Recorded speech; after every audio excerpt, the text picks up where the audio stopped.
Bom dia, irmãos. Vamos lá. Vamos orar antes de começar a aula de hoje. Santo Deus, Pai amado, maravilhoso, te agradecemos, Senhor, pelo dia, por podermos estar aqui, porque o Senhor tem cuidado de cada um de nós, das nossas famílias. Senhor, abençoe esses momentos que estaremos refletindo sobre a Tua Palavra, que o Senhor traga a mensagem e renovação à mente e ao coração de cada um de nós. É o que eu peço, em nome do Teu Filho Jesus. Amém. Queridos, eu sei que é um pouco... Não é pretensão, mas não é de bom tom ficar fazendo propaganda daquilo que você mesmo está fazendo. Mas eu gostaria muito de incentivar os irmãos a partir desse domingo,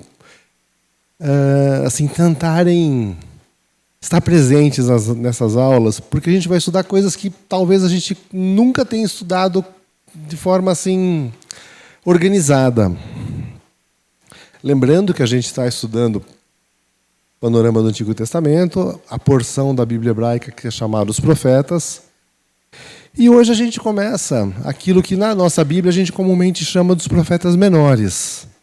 E eu tenho certeza absoluta, mas assim, sem medo nenhum de errar, que alguns de nós têm alguns livros ali que a gente só passou os olhos em projeto de ler a Bíblia inteira.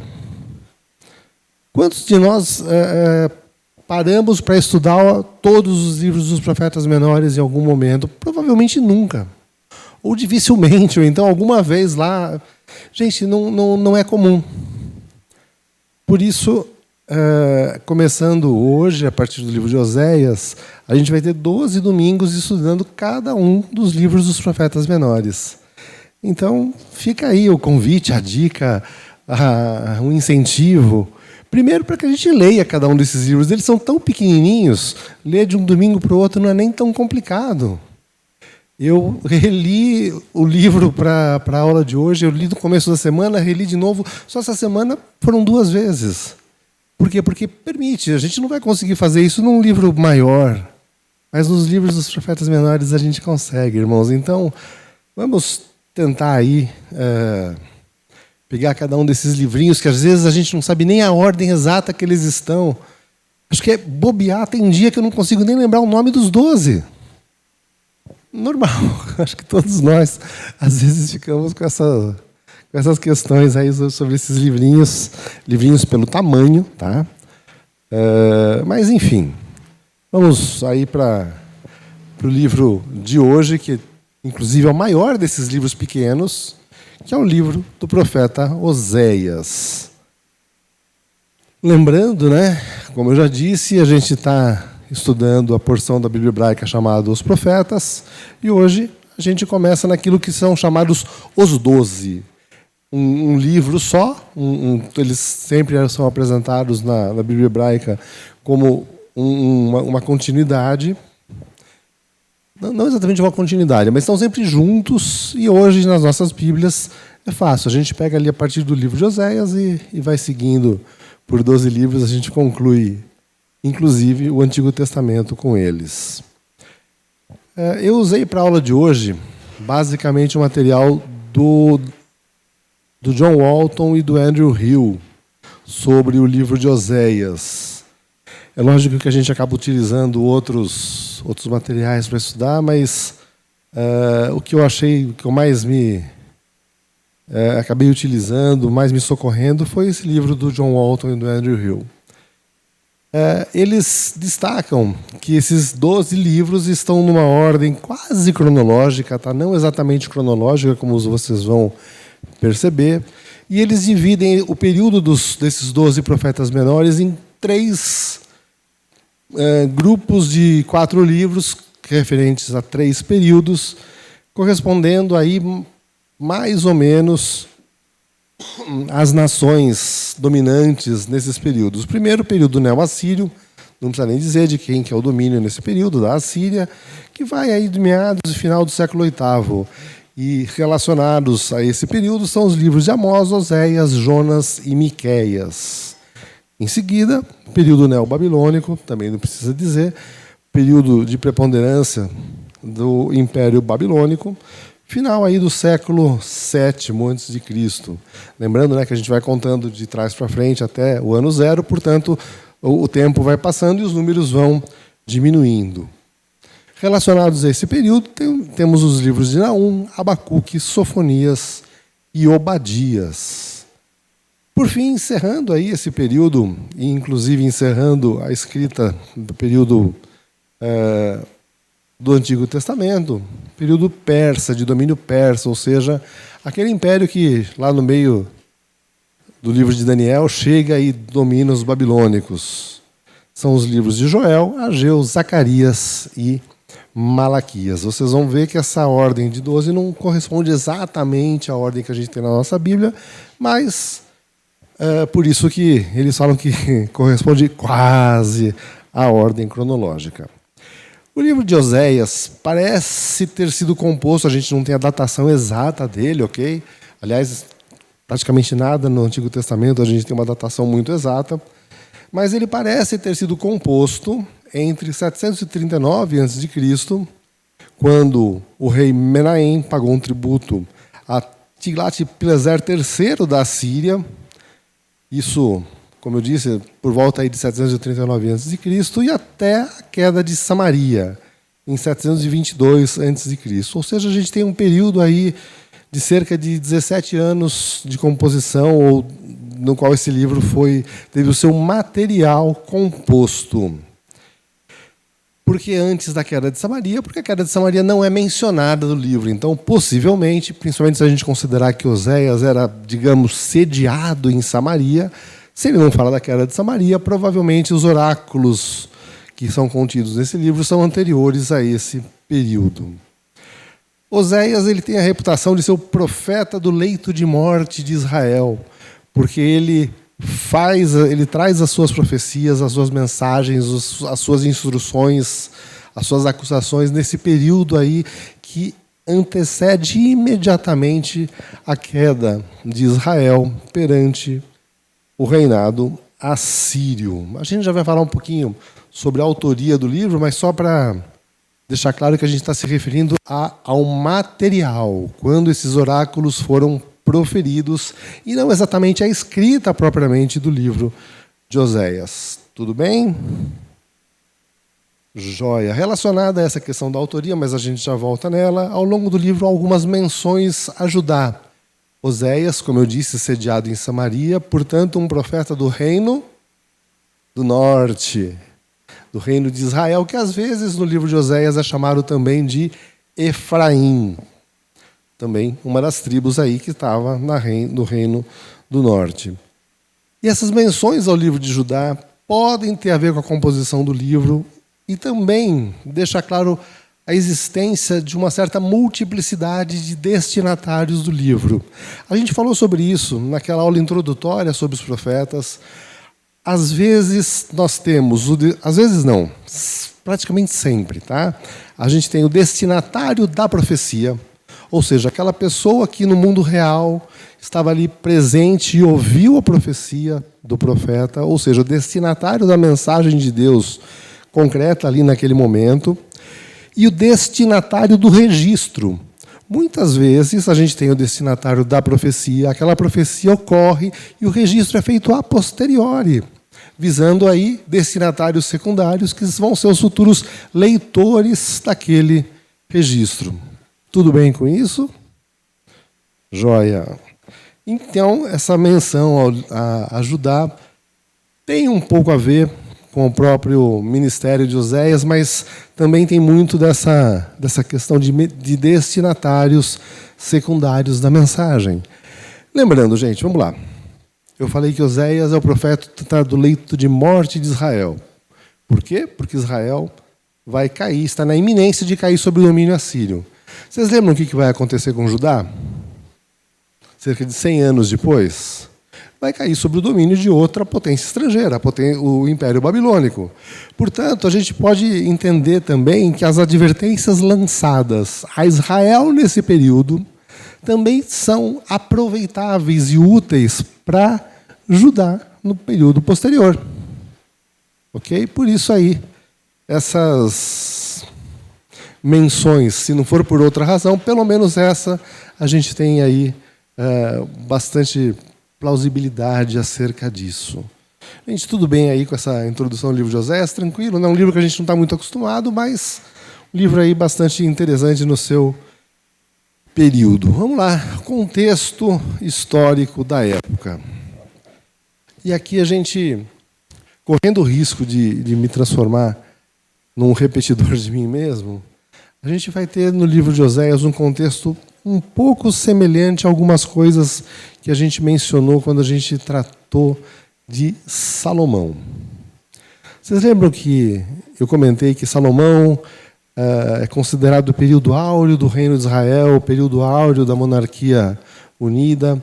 E a gente tem aqui no contexto histórico de Oséias, o momento no qual ele surge, o momento no qual ele começa a trazer as suas mensagens, a gente tem um período que é considerado a era de ouro do reino de Israel. É o reinado de Jeroboão II, filho de Jeoás. Já sob, ou ainda sob a orientação de Jeoás, Israel realizou campanhas militares que foram bem-sucedidas. Lembrando que Israel é o reino do norte, tá? Então a gente tem a fronteira sul com Judá, a gente tem a fronteira oeste, o mar, e a gente tem o mar, assim, tem mais coisa ali, mas enfim, vamos colocar o mar, não tem muito para onde avançar aí. Mas a norte e a leste, a gente tem um período de expansão do Reino do Norte até quase os limites da época de Davi e Salomão. Ou seja, um período de vacas gordas, um período de afluência econômica, um período de prosperidade, basicamente, para o reino de Israel.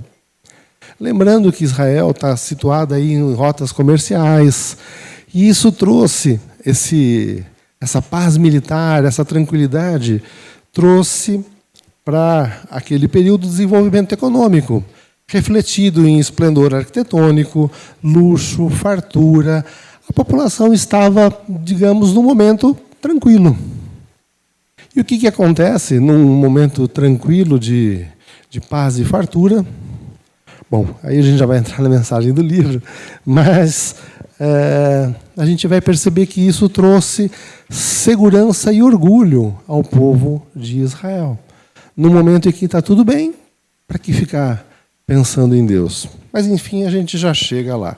Apenas para a gente ter esse contexto de que momento que Oséias começa o seu ministério. Acontece que morre Jeroboão II e, a partir daí, se inicia um declínio dessa situação de Israel. Esse evento ele vai ser anunciado, e aí vocês lembram que eu falei que os livros estão em ordem quase cronológica. Esse evento vai ser anunciado lá por Amós, que é contemporâneo mais velho de Oséias. O que eu queria destacar aqui, como eu fiz na época de Salomão, é como frequentemente o diagnóstico social, político, econômico de algum reinado, de algum governante, é distoante do momento espiritual daquele povo. A gente encontra, ao longo, por exemplo, da análise que a gente vai ter ali no livro de Reis, o período de cada um dos reis, sempre com um julgamento da parte de Deus sobre quem fez o que era bom e quem fez aquilo que não era bom. E a gente já falou sobre isso, e tantas vezes períodos de prosperidade material são totalmente distantes com o diagnóstico do ponto de vista espiritual, ou seja, com o diagnóstico vindo de Deus. Eu estou querendo dizer que momentos de afluência econômica são momentos que Deus está... que sempre as coisas estão espiritualmente ruins? Não. Eu não estou tratando de relações de causalidade, ainda que elas existam também. Mas a gente encontra frequentemente correlações, momentos em que, estando tudo bem aos olhos humanos, está tudo horrível sob os olhos de Deus. E é o que a gente encontra aqui nesse período de Jeroboão II. Gente, tudo bem com isso, eu não estou querendo ser dogmático acerca dessas coisas, eu não estou traçando causalidades, mas frequentemente isso acontece. Tá? Bom, vamos lá. Oséias, como eu já disse, condenou o orgulho, a ganância do povo, destacou que isso trouxe também corrupção moral, corrupção, decadência social. E a gente pode observar nesse período aí, nos últimos 30 anos do reino de Israel, que a gente tem 6 reis, dentre os quais 4 terminam os seus reinados assassinados. Ou seja, cadê a paz, cadê a segurança, cadê a tranquilidade? Foi-se. O último rei aí de Israel, xará de Oséias, o rei Oséias, tentou se aliar ao Egito e sonegou o tributo devido à Assíria. Eles eram dominados pela potência da Assíria, pelo Império Assírio. Não pagou tributos, o que a Assíria fez? Invadiu Israel, tomou Samaria e acabou-se o reino do norte. Lembrando que havia, a gente já também mencionou isso em aulas anteriores, um certo pêndulo ali de aliança política entre Egito e Assíria. Os reis buscavam quem é o perigo nesse momento. O perigo é o Egito, então eu vou me aliar à Síria. E agora? Agora o perigo é a Síria, então eu me alio ao Egito, tentando buscar aí segurança, buscar tranquilidade, buscar apoio em outros lugares. A gente vai ver daqui a pouco que essa busca por apoio militar, essa busca por apoio, por segurança ali do povo, traz também junto infidelidade a Deus. O povo de Israel buscava estar fundado, firmado sobre fundamentos diferentes que aqueles da aliança firmada e reiterada aí desde Abraão, Moisés, Josué e assim por diante. Ok? Joia. Autoria, como eu já disse, o livro de Oséias, ele tem o seu conteúdo atribuído ao profeta do mesmo nome, Oséias, filho de Beeri. Os oráculos dele foram compilados posteriormente, possivelmente em Judá, após a queda de Samaria. Por que possivelmente? Porque Oséias teve o seu ministério ali, mais ou menos coincidente com o final do reino de Israel. Se o ministério dele se encerrou mais ou menos por esse período, nada mais lógico que os oráculos dele, guardados de memória por ele, pelos seus discípulos, pelas pessoas que o ouviram, nada mais natural que esses oráculos fossem compilados no reino de Judá, após a queda de Samaria. Mas tudo isso, gente, possibilidade, tá? A gente não tem certeza exatamente de quem juntou tudo, a pessoa não assinou, enfim, como todo o Antigo Testamento, basicamente. Divisão do livro, de novo, a gente não tem um livro dividido aí com muita precisão, a gente tem apenas uma divisão mais ou menos nítida no livro, são 14 capítulos, a gente consegue perceber um certo núcleo do capítulo 1º ao capítulo 3º, e a partir do capítulo 4º até o final do livro, um outro grande núcleo aí, que são as sequências de diversos oráculos de Oséias. Primeira parte do livro, o casamento de Oséias e Gomer, capítulos 1º a 3º do livro. Casamento, a aliança, a infidelidade, o juízo aí, renovação da aliança e a reunião de Oséias e Gomer. Vou antecipar aqui já os temas teológicos, porque a gente não tem como fazer uma análise do livro sem se dedicar aos temas que estão tratados naquelas porções. Especificamente aí esses 3 primeiros capítulos de Oséias, a menção da história do casamento dele com Gomer, normalmente dá muito, muito pano para manga, por isso acho que vale a pena a gente se dedicar um pouquinho a isso. Vamos abrir as nossas Bíblias lá no livro de Oséias, capítulo 1. Lembrando que, como eu já disse, está claro que aqui a gente tem uma analogia, paralelo entre o relacionamento conjugal de Oséias com Gomer e o relacionamento de Israel com o seu povo. Vamos lá, a partir do versículo 2 do primeiro capítulo de Oséias, vamos dar uma olhadinha aí nessa história, que, aliás, eu falei que a gente nunca quase se debruça sobre os profetas menores. Eu tenho certeza que se alguns de vocês estudarem em algum momento Oséias, a questão de Gomer foi trazida. Normalmente, quando se fala de Oséias, é para falar sobre a relação dele com a mulher dele. Vamos lá. Oséias, capítulo 1, a partir do versículo 2.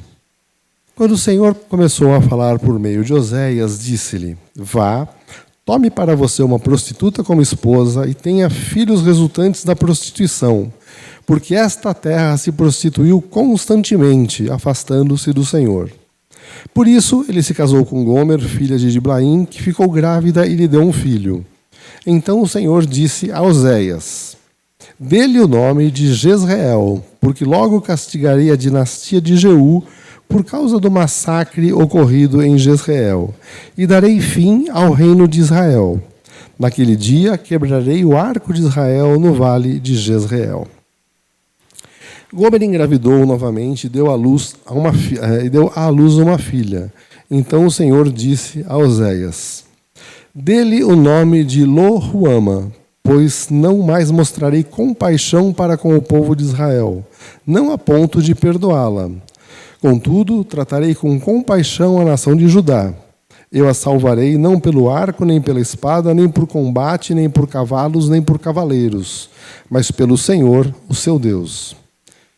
Depois de desmamar Lo-Ruama, Gomer teve outro filho. Então o Senhor disse: Dê-lhe o nome de Lo-Ami, pois vocês não são o meu povo, e eu não sou o seu Deus. Contudo, o número dos israelitas ainda será como a areia da praia, que não se pode medir nem contar. No lugar onde se dizia a eles: Vocês não são o meu povo, eles serão chamados filhos do Deus vivo. O povo de Judá e o povo de Israel serão reunidos, e eles designarão para si um só líder e se levantarão da terra, pois será grande o dia de Jezreel. A gente tem aqui o relato sucinto do casamento de Oséias com Gomer, e a gente já vai voltar para esse relato, porque aqui a gente tem, basicamente a gente pode contar a história inteira do livro de Oséias e resumir os oráculos e as mensagens de Oséias nessa porção de texto. Mas vamos terminar com a história primeiro, entender o que vai acontecer. Não tem uma menção muito clara acerca de como isso acontece. O fato é que, num determinado momento, Gomer, a mulher de Oséias, não está mais com Oséias. Tá? Não está claro, como eu disse, o que aconteceu, qual foi a razão, nem como se deu essa separação. A gente tem aí diversas teorias, a gente já vai falar sobre elas um pouquinho. Mas o fato é que, a partir de um determinado momento, a gente vai encontrar a reconciliação de Oséias com Gomer. E isso é contado aí no capítulo 3 do livro. Então vamos pular o capítulo 2 e vamos para o capítulo 3. O Senhor me disse: Vá, trate novamente com amor a sua mulher, apesar de ela ser amada por outro e ser adúltera. Ame-a como o Senhor ama os israelitas, apesar de eles se voltarem para outros deuses e amarem os bolos sagrados de uvas passas. Por isso, eu a comprei por 15 ciclos de prata e um homer e um letec de cevada. Então eu disse a ela: Você viverá comigo por muitos dias, não será mais prostituta, nem pertencerá a nenhum outro homem. E eu farei o mesmo com relação a você. Pois os israelitas viverão muitos dias sem rei, sem líder, sem sacrifício e sem colunas sagradas, sem colete sacerdotal e sem ídolos de família. Depois disso, os israelitas voltarão e buscarão o Senhor, o seu Deus, e Davi, o seu rei. Nos dias que virão, voltarão, tremendo para o Senhor e para as bênçãos dele. Vamos lá. Vamos começar pela história de Oséias e Gomer, e depois a gente termina. A gente conclui aí com a história teológica por trás disso, o que essa analogia traz. Primeira coisa, a gente tem uma ordem meio sui generis aqui de Deus para Oséias. Vai e case-se com uma prostituta.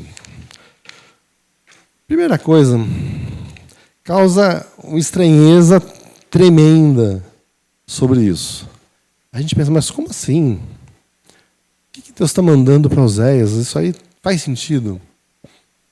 Primeira coisa, às vezes a expressão prostituta tratada aqui também significa apenas, não é apenas, mas algo um pouquinho diferente, uma mulher promíscua. Então, as pessoas não têm certeza, os comentaristas em geral não têm certeza sobre exatamente o que Deus está ordenando aqui a Oséias. Vá e case-se com uma prostituta, com alguém que já é prostituta naquele momento. Ou vá e case com uma mulher que vai ser adúltera durante o casamento. Ou então, terceiro contexto, gente, isso simplificando, tá? Simplificando porque tem muito nuance nisso e tem muita interpretação de um pouquinho distante, ainda que ligada a essas três linhas básicas. Ou então a terceira interpretação, que torna mais simbólico esse adultério de Gomer, no sentido de que, olha, prostituição aqui é sinônimo de infidelidade espiritual a Deus. Nesse sentido, Gomer não seria adúltera no sentido sexual, não seria uma prostituta, mas seria apenas uma moça normal de Israel, vivendo num contexto de infidelidade à aliança de Deus. Acho que talvez aí o mais famoso dos defensores atuais dessa linha seja o John Goldingay. Enfim, certeza de cada uma dessas interpretações a gente não tem como ter. O John Walton e o Andrew Hill, eles analisam cada uma dessas três vertentes aí de interpretação e falam, olha, para nós o que parece mais razoável é o sentido tradicional mesmo da infidelidade sexual, da imoralidade sexual de Gomer. Não tem nada a ver, não. Tem a ver, mas seria muito simplista ficar só na questão da infidelidade espiritual. Esse é o pensamento do Andrew Hill e do John Walton. Queridos, não tenho a menor ideia, tá? A verdade é que a gente tem esses dois grupos aí de interpretação, os dois fazem sentido, os dois têm problema, enfim, estamos sabendo disso tudo. A gente tem aí um relato familiar de Oséias, como orientado por Deus e interpretado em um contexto que com certeza é poético, é profético, mas me parece, mas isso é chute, gente, chute demais, me parece que a mensagem perderia bastante do seu poder se a gente afasta aí a questão da imoralidade sexual de Gomer. Enfim, palpite, tá? Tem gente, nossa, Goldingay, misericórdia, quem sou eu para... Mas o fato é que alguém muito consistente, bastante gente que entende que a gente está falando apenas de uma moça normal de Israel, de um povo infiel e que vivia com sua família na infidelidade espiritual do povo de Israel. O que a gente tem de certo sobre isso, a gente está tendo aqui uma analogia, uma parábola, vai num sentido bem tosco aí da palavra, acerca do relacionamento de Deus com Israel.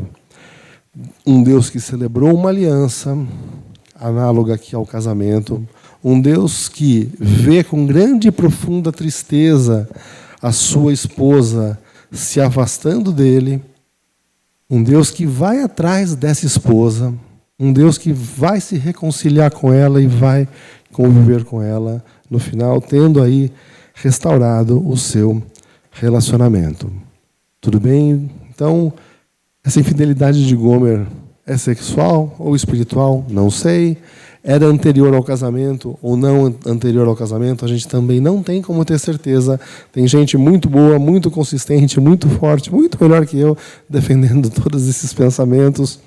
Enfim, estamos conscientes aí da divergência, mas não sou eu que vou tentar resolver isso. O que a gente tem de certo é a questão da infidelidade espiritual de Israel sendo exemplificada ali no casamento do profeta Oséias. Aliás, algo que não destoa muito do procedimento de Deus em relação aos profetas. Não foi a primeira nem vai ser a última vez que Deus chama os seus profetas a encenarem em suas vidas a lição que ele pretende transmitir ao seu povo. Ok? Vamos lá. Os filhos de Gomer e de Oséias. E, gente, eu vou passar longe aqui da questão de se todos são filhos de Oséias mesmo ou não. Não vem ao caso, vamos tratar como sendo, tá? Mas, de novo, muita divergência acerca disso. Oi?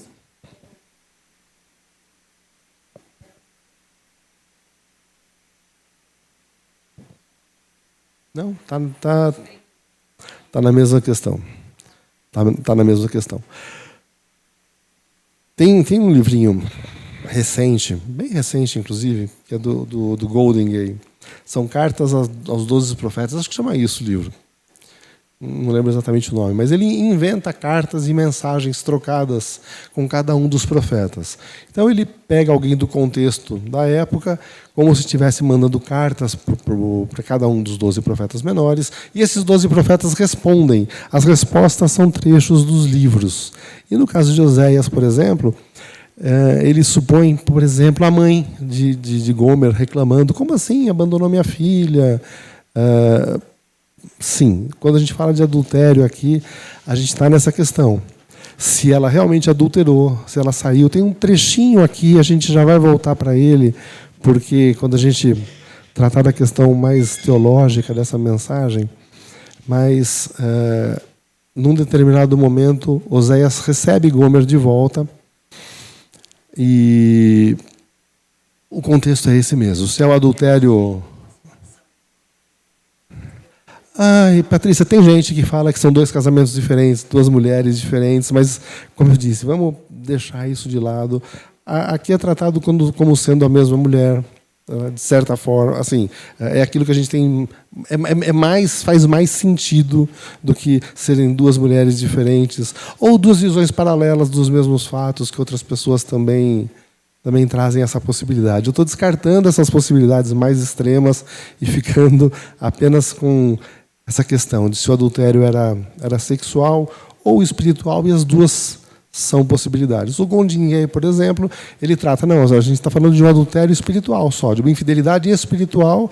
Gomer saiu de casa, foi rejeitada por Oséias pela sua infidelidade espiritual a Jeová. A Javé foi levada ali de volta para a casa dela, e a própria família dela quereria ela de volta. Está nessa seara aí, de como interpretar o adultério de Gomer. Enfim, vamos dar uma olhadinha aqui nos nomes de cada um dos 3 filhos de Oséias e Gomer. O primeiro deles, Jezreel, é um vale em Israel, onde o rei Jeú, lá no livro de Reis a gente encontra essa história, no começo do seu reinado, ele promove um verdadeiro banho de sangue ali, para eliminar a dinastia de Acabe. E Oséias aqui dá ao seu filho o nome de Jezreel, prometendo o juízo de Deus sobre o povo. Segundo filho, uma filha no caso, né, Lo-Ruama, não amada ou desfavorecida, ou aquela que não merece piedade. Assim, um nome bem bonito para a gente escolher para filho, né? Misericórdia. Não, é amada. Isso, não. Ô, louco, já pensou? Uma é a Amanda hebraica. Tanto que os 2 filhos, né, tem Lo-Ruama, que é não amada, e o outro é Lo-Ami, não meu povo. Mas aí a gente já está antecipando. Enfim, e a explicação para esse nome é trazida aqui no próprio texto, né? Deus se cansou de perdoar e de mostrar misericórdia sobre o seu povo, como se não amasse mais o povo, mas o sentido é de que não vai haver piedade sobre ele, ou seja, vai ser executado o juízo. E, por fim, o terceiro filho, né? Lo-Ami, não meu povo, e eu não sou o Deus deles. É Deus assim, se separando, se afastando do povo infiel de Israel. Tranquilos com isso? Ou seja, tranquilos com a gente não definir nada sobre o que acontece mesmo. Beleza? Joia. Então vamos para o sentido aí mais teológico do texto. E eu até vou aproveitar esses 2 capítulos para a gente estudar o tema geral ali do livro de Oséias, sem precisar olhar o livro todo. Depois a gente volta só para o finalzinho do capítulo 14.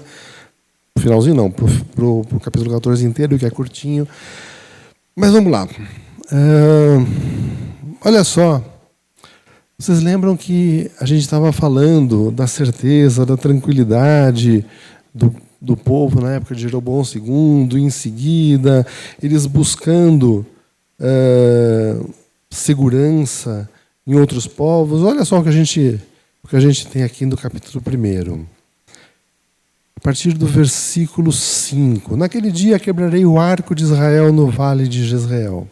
Gomer engravidou novamente e deu à luz a uma filha. Então o Senhor disse a Oséias: dê-lhe o nome de Loruama, pois não mais mostrarei compaixão para com o povo de Israel, não a ponto de perdoá-la. Olha só. Contudo, tratarei com compaixão a nação de Judá. Eu a salvarei não pelo arco, nem pela espada, nem por combate, nem por cavalos, nem por cavaleiros, mas pelo Senhor Deus, pelo Senhor, o seu Deus. Aqui, a gente está falando de Judá. Deus vai demonstrar piedade e misericórdia sobre Judá. Como que ele vai fazer isso? Ele vai fazer isso ele mesmo protegendo o reino de Judá.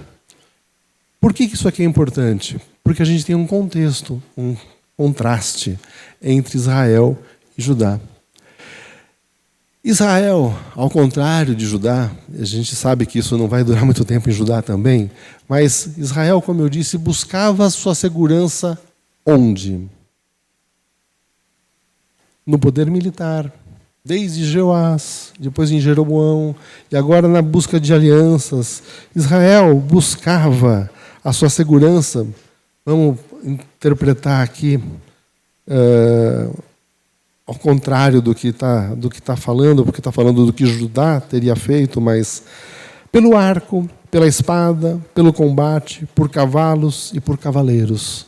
Israel buscava a sua tranquilidade, a sua paz no apoio de tudo isso, no arco, espada, combate, cavalos e cavaleiros, ou seja, poderio militar. Quem poderia suportar, quem poderia dar ajuda, aliança a Israel? As potências próximas às quais Israel iria se aliar. Ao contrário, a gente tem aqui, Deus promete defender Judá ele mesmo. A gente tem aí o contraste favorável a Judá, como eu disse, não por muito tempo, mas evidenciando aquilo que Israel estava fazendo de errado. Qual a consequência dessa infidelidade de Israel buscar sua paz, buscar sua segurança nas alianças militares com outros povos? Eles são considerados a partir de então, e aí a gente entra no nome do terceiro filho, não mais o povo de Deus. Não mais o povo que tem como Senhor Javé. Olha, vocês não quiseram proteção, vocês não quiseram ser sustentados por outro Senhor, agora não sou mais o Senhor de vocês. Antecipando aqui um tema que está na folhinha da aula, mas a gente não vai entrar muito nele, até porque não vai dar tempo, a questão de Baal e do baalismo. Baal, um dos significados do termo Baal é o Senhor. Naquele contexto, aquele que provia segurança, aquele que provia sustento. O povo de Israel estava buscando em Baal, dentre outros deuses, provisão e sustento, buscando a sua segurança, sendo, portanto, infiéis a Deus. Esse é o diagnóstico que a gente tem, e por isso a metáfora do adultério. Olha, vocês teriam... Baal também é um termo que poderia ser utilizado em relação ao marido. Olha, vocês têm o seu marido, vocês têm o seu Senhor, vocês têm a Deus, só que vocês buscam tudo que vocês deveriam buscar em Deus, vocês vão buscar fora. Ou seja, vocês são um povo adúltero, vocês estão buscando outros senhores, outra fonte de tudo aquilo que devia ser provido em Javé. E que a gente encontra desde a aliança que seria provido em Javé, mediante a fidelidade do povo. Tranquilo com isso? Tudo bem? Estou usando só Baal aqui, mas, na verdade, havia uma grande possibilidade, uma gama de infidelidades possíveis aqui. A gente encontra substituição de Javé, a gente encontra sincretismo, a gente encontra outros deuses, a gente encontra, inclusive, Javé sendo tratado como um deus cananeu.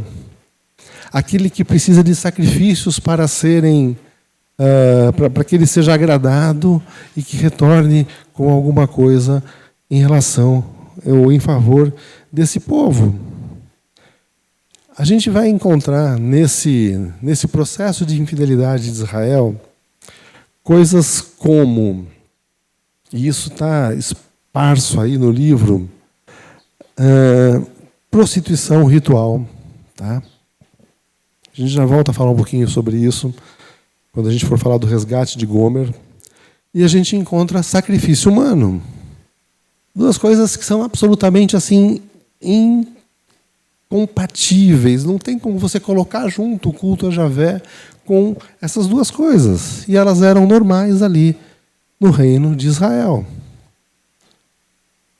Enfatizando esse adultério, esse afastamento de Israel em relação ao seu Deus. Vamos voltar ali agora para o capítulo 3, para a gente já sabe que qual foi aí o cerne, o núcleo da infidelidade de Israel. A gente não sabe da de Gomer, mas a de Israel a gente sabe. Só que no final a gente encontra um Deus que vai se reconciliar com a nação de Israel e com a nação de Judá também, que é mencionado também Judá. Onde foi parar Gomer? Bom, a verdade é que a gente não sabe. A gente tem aqui, no capítulo 3, versículo 2, que Oséias vai resgatar Gomer, pagando ali 15 ciclos de prata, um homer, um letique de cevada. Os comentaristas desse texto normalmente associam esse resgate de Gomer. Alguns falam de novo dote em relação a Gomer, ou a esposa de Oséias, para aqueles que não acham que é outra mulher, enfim. Esse valor equivale mais ou menos, segundo o John Walton e Andrew Hill, ao resgate de um escravo. Aí a gente começa com as suposições. Será que Gomer teve tantas dívidas e foi terminar escravizada? Há aqueles que supõem que Gomer estivesse aí imersa como em prostituição ritual, que tem bastante a ver com o teor do livro, é uma possibilidade. Mas, de novo, a gente não tem como saber. Ok? A verdade é que Oséias paga um preço e resgata Gomer, ou resgata a sua mulher. Ela volta a conviver com ele. Eles passam por um período aí que alguns chamam de quarentena, na qual eles não têm relações sexuais entre eles. E, a partir de então, a gente encontra aí a reconciliação do profeta com a sua esposa. E no verso 4, a partir do versículo 4, a explicação teológica por trás disso.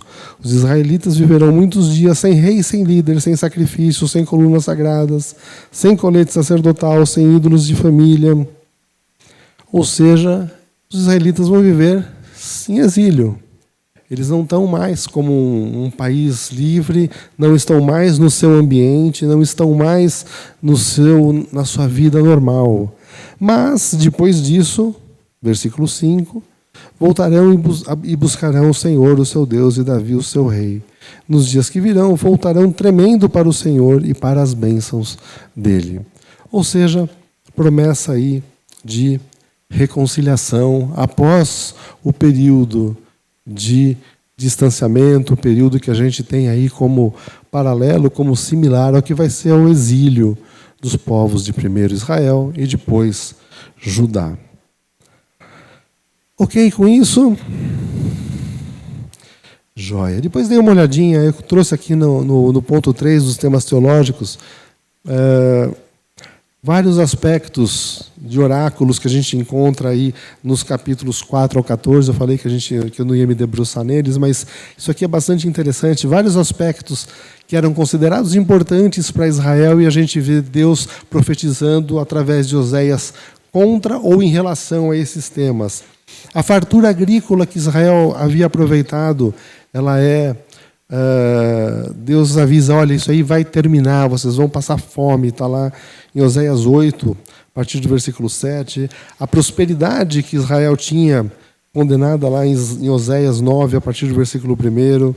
A própria fertilidade do povo vai ser objeto do juízo de Deus em Oséias capítulo 9, versículo 10 e seguintes.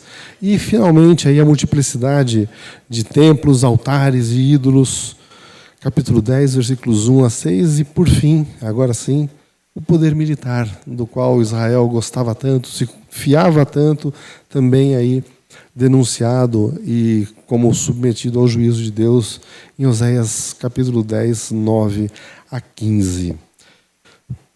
Só para a gente ter aí exemplos, né, dos tipos de oráculos proféticos contra Israel. Por fim, gente, como, aliás, é uma tônica presente em vários dos profetas. A gente tem observado isso. Deus anuncia o juízo, ele explica o porquê do juízo, mas ele promete sempre a restauração. Vamos pular lá para o capítulo 14, a gente encerra a aula aqui com essa porção aí do último oráculo compilado do profeta Oséias. Oséias 14, vamos tomar a partir do verso... Vamos tomar quase o capítulo inteiro a partir do versículo 1. Volte a Israel para o Senhor, o seu Deus. Os seus pecados causaram sua queda. Preparem o que vão dizer e voltem para o Senhor. Peçam-lhe, perdoa todos os nossos pecados e recebe o que é agradável, para que te ofereçamos o fruto dos nossos lábios. A Síria não pode nos salvar, não montaremos em cavalos de guerra, nunca mais chamaremos nossos deuses àquilo que as nossas mãos fizeram, porque em ti o órfão encontra compaixão. Eu curarei a infidelidade deles e os amarei com generosidade, pois a minha ira desviou-se deles. Serei como orvalho para Israel. Ele florescerá como lírio, como o cédro do Líbano aprofundará suas raízes, e os seus brotos crescerão. O seu esplendor será como o da oliveira, e sua fragrância como a do cedro do Líbano. Os que habitavam a sua sombra voltarão e reviverão como o trigo, florescerão como a videira, e a fama de Israel será como a do vinho do Líbano. Efraim, que tenho eu a ver com os ídolos? Sou eu que respondo às suas orações e cuido de você. Sou como um junípero verde, o seu fruto procede de mim. Até aqui só Deus falando e respondendo, incentivando o povo, ensinando acerca do perdão que eles deveriam pedir, do arrependimento pelo qual eles deveriam passar, pedir perdão a Deus, e Deus garante aqui a reconciliação ao povo. Ele é fiel e jamais esqueceria das promessas feitas aí desde Abraão. O juízo existe, mas ele está no contexto de um Deus que trata com o ser humano, no sentido de ser reconciliado o ser humano com Deus. Não existe juízo gratuito, não existe da parte de Deus juízo que seja injusto. Mas, a todo momento, a gente vê como que um ponto aí para o qual absolutamente tudo converge, inclusive toda a narrativa bíblica, que é o ponto da reconciliação do ser humano com Deus. Tudo o que está acontecendo tem que ser visto sob essa ótica, sob esse prisma. Tudo está convergindo para que as coisas sejam feitas novas e o ser humano possa ser reconciliado com Deus. E aí a gente teve aí o livro de Oséias. Queridos, como eu disse no começo da aula, eu enfatizo, eu convido os irmãos a olharem ao longo desses 12 domingos para esses livros não tão esquecidos, mas tão pouco folheados por nós, tanto individualmente como coletivamente, que a gente possa aprender aí com cada um desses profetas chamados menores, coisas novas, e que a gente aproveite aí esse momento para folhear um pouquinho as nossas Bíblias nessa porçãozinha tão pequenininha e na qual a gente vive se perdendo quem vem antes, quem vem depois. Vamos terminar com uma oração? Deus amado, nosso Pai, Senhor, te agradeço que a gente possa entender o tamanho do seu amor por cada um de nós, Pai. Eu posso dizer que eu não sou melhor do que Gomer possa ter sido nos piores momentos, independente do que aconteceu ali, Senhor. Mas o Senhor, apesar de tudo, demonstrou e demonstra misericórdia sobre a minha vida e sobre a vida de cada um que está aqui presente, Senhor. Que nós possamos nos alegrar, que a gente possa se deleitar mesmo no Teu perdão, no Teu amor, na Tua misericórdia, Senhor. E viver conforme o Senhor pretende. Para cada um de nós, para nós como igreja, para nós como famílias, cuida de nós, Pai, é o que eu peço, em nome do Teu Filho Jesus. Amém.